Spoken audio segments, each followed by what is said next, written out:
Howdy, this is Andy with Family History Fanatics, and today we are going to answer one of your DNA questions.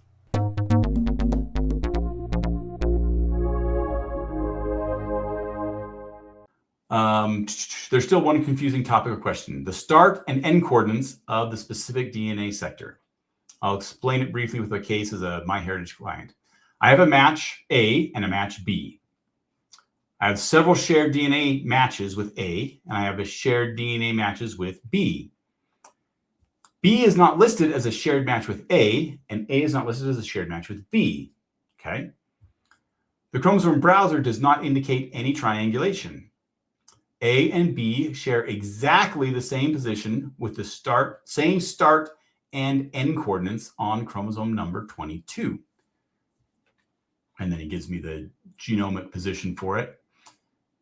How to interpret this information and how to evaluate the relationship between A and B. Okay, this is a great question. Let's draw it out, of course, so we can see what might be happening.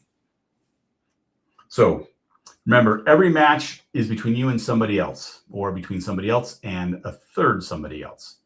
So this is Jan to A, and this is Jan to B.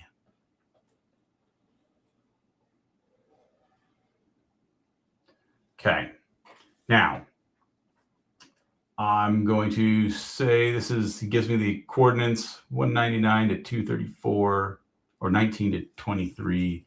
So we're going to say this is right here and right here.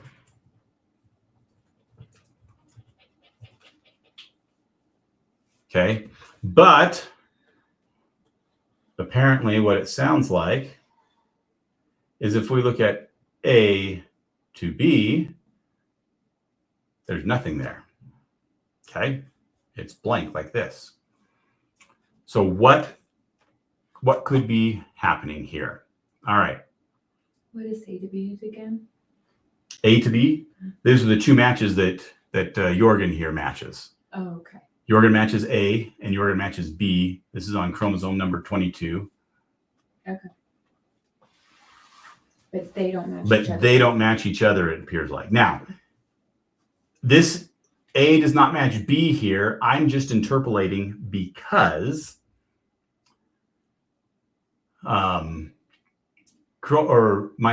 does not show A and B directly. You can't actually see that match directly. All you can see is how you match them, and then it will tell you that there's no triangulation there. So in this case, MyHeritage is saying there's no triangulation, which implies that we have this situation where A does not match B.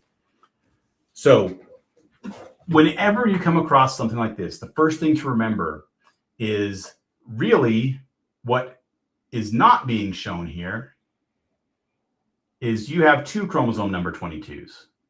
You have one from your mom and one from your dad.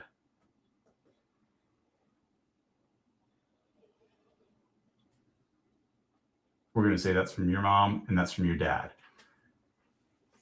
Now, I'm going to put the A's on the other side here. And B over here and B over here. Whoop.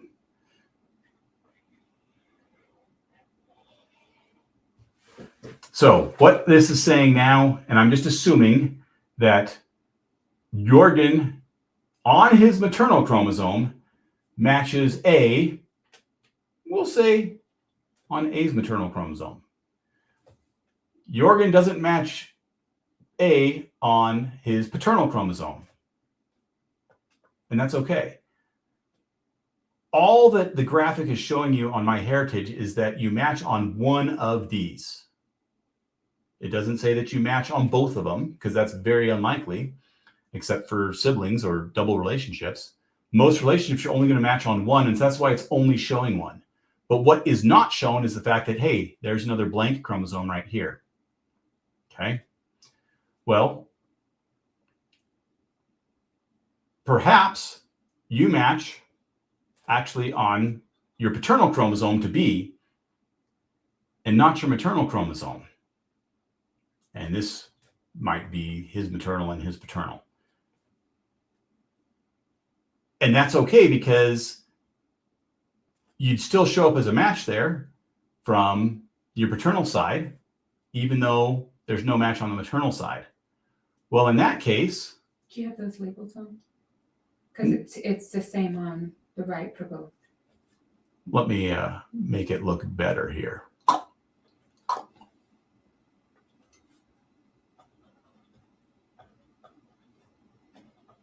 This... Oh, gotcha. Yeah. So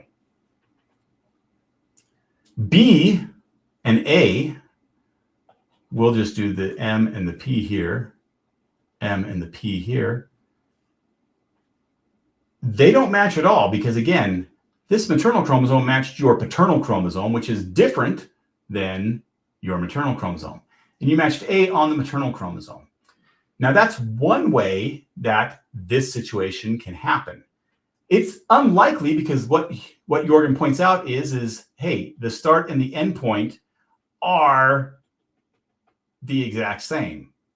And yeah, that is odd that you would ever have that, although it is possible, simply because you're not testing everything along this. And so it might just be that where you match really isn't lined up. There might be actually a quarter centimorgan or something difference between it. But because of how MyHeritage processes it, it can, shrink that down and show that, hey, it's saying that it's at the exact same point on this. So what else could be happening? Well, it could be that the kit you have there, and this all depends on when you tested and also when they tested, whether or not you have the same kits, because there's going to be different SNPs that are tested during it. And so it may be that because of when you tested, there's enough SNPs to match on both of them, even if they're on the same maternal chromosome. We'll say this is the maternal now. And so they should match each other, but between themselves, A and B, there's not enough SNPs to actually call it a match. And so it's not showing as a match. That's another possibility. And that's probably the more likely possibility without knowing anything else on here. So he adds some more information. There's 7 DNA matches that share exactly the same start coordinates on the same chromosome with various different end positions. In this particular case, does a smaller centimorgan match have more weight than a random centimorgan match? I'm not sure what he's asking there.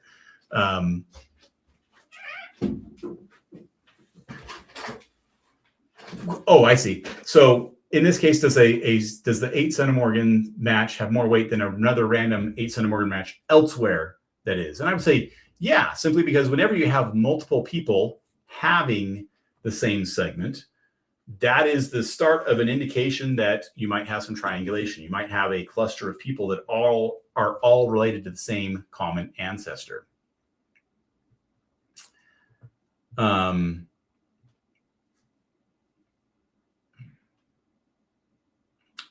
Here's another wrinkle he has in it. Having the family tree, which has been validated by DNA, family history, there is still one match on the paternal side and another match on the maternal side from different countries, thousands of miles apart, but they share exactly the same end coordinates on one chromosome.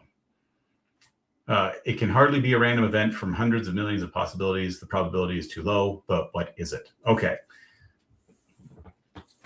So there's, and that's the thing with DNA is this brings up a good point here, is there's lots of possible explanations, and in order to, I guess you could say, validate the correct one, you've got to disprove all of the others. Unfortunately, as you just saw from this, disproving all of the others can be a real chore because some of them, well, you're going to have a lot more matches to be able to say that you've disproved this, or you're going to have a particular match that may not exist to prove that you've disproved this. So, on the idea of a paternal match and a maternal match from thousands of miles apart, yeah, that actually happens quite a bit. Now, sharing the exact same N coordinates on one chromosome, that's much less likely, but it's not outside of the realm of possibilities. Because, and his last sentence here is, I think, what needs to be understood. It can hardly be a random event from hundreds of millions of possibilities. Actually, that's incorrect. It absolutely is a random event from hundreds of millions of possibilities, because all DNA recombinations are random. That doesn't mean that they don't follow certain patterns over time and stuff, as I've shown in videos, but you're not going to be able to know, oh, this is going to recombine at this point right here. You can't predict that. So that's what the random part means. He says the probability is too low. I agree. The probability is very low because we're talking about millions and millions of recombinations, millions of possibilities. But just because the probability is low does not mean it can't happen. Because again, at the same time, even though we're talking about millions and millions of possibilities, we're also talking about millions and millions of babies being born. And so there's millions of opportunities for those possibilities to happen. And so something that is extremely rare, yeah, you're going to see it happen in that. Now, am I saying that is what happens here? No, I don't think there's enough information to know that. I don't know if you're going to be able to find enough information to know that. But you shouldn't just dismiss things because the probability is low, particularly when we're talking about something like DNA and recombination, because there's literally millions of times it's happening all around the world. That is all for today. Thank you all very much for coming, and I hope that you enjoyed this and maybe learned something about this. Feel free to continue to ask questions in the comment section of any of our videos. And if you'd like to watch the full video, a link is in the description.